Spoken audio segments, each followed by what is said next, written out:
upele pe oku ife si I anawani koi mama hipe funga ana hulu te ofefe ana olovalu te ukaupe ongo ki helani si etetangi hoto tamate ife si ofaki te ufua peko hoku kolosi o mate moia ko e kufiri amusi amu aho o matua he e au asi e na taumua kau nofo pe o ukumana si amesi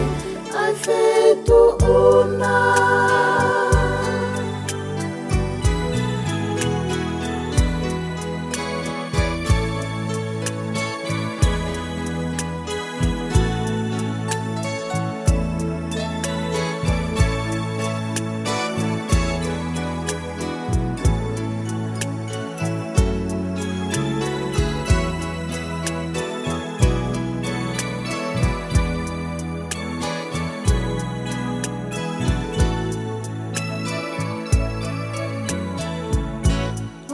ki helani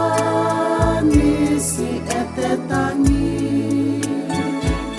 hoto tamate ife si ofaki te ofua peko hoku kolosi o mate moia ko e kufili amusi amu asi avakaia ko itaulana mone fie fia itai ke hange ko kita au hia mopai akina ete matai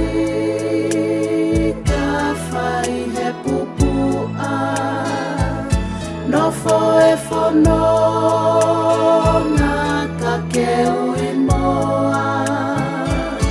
nofo amanaki mo te muno a ho'oloi mai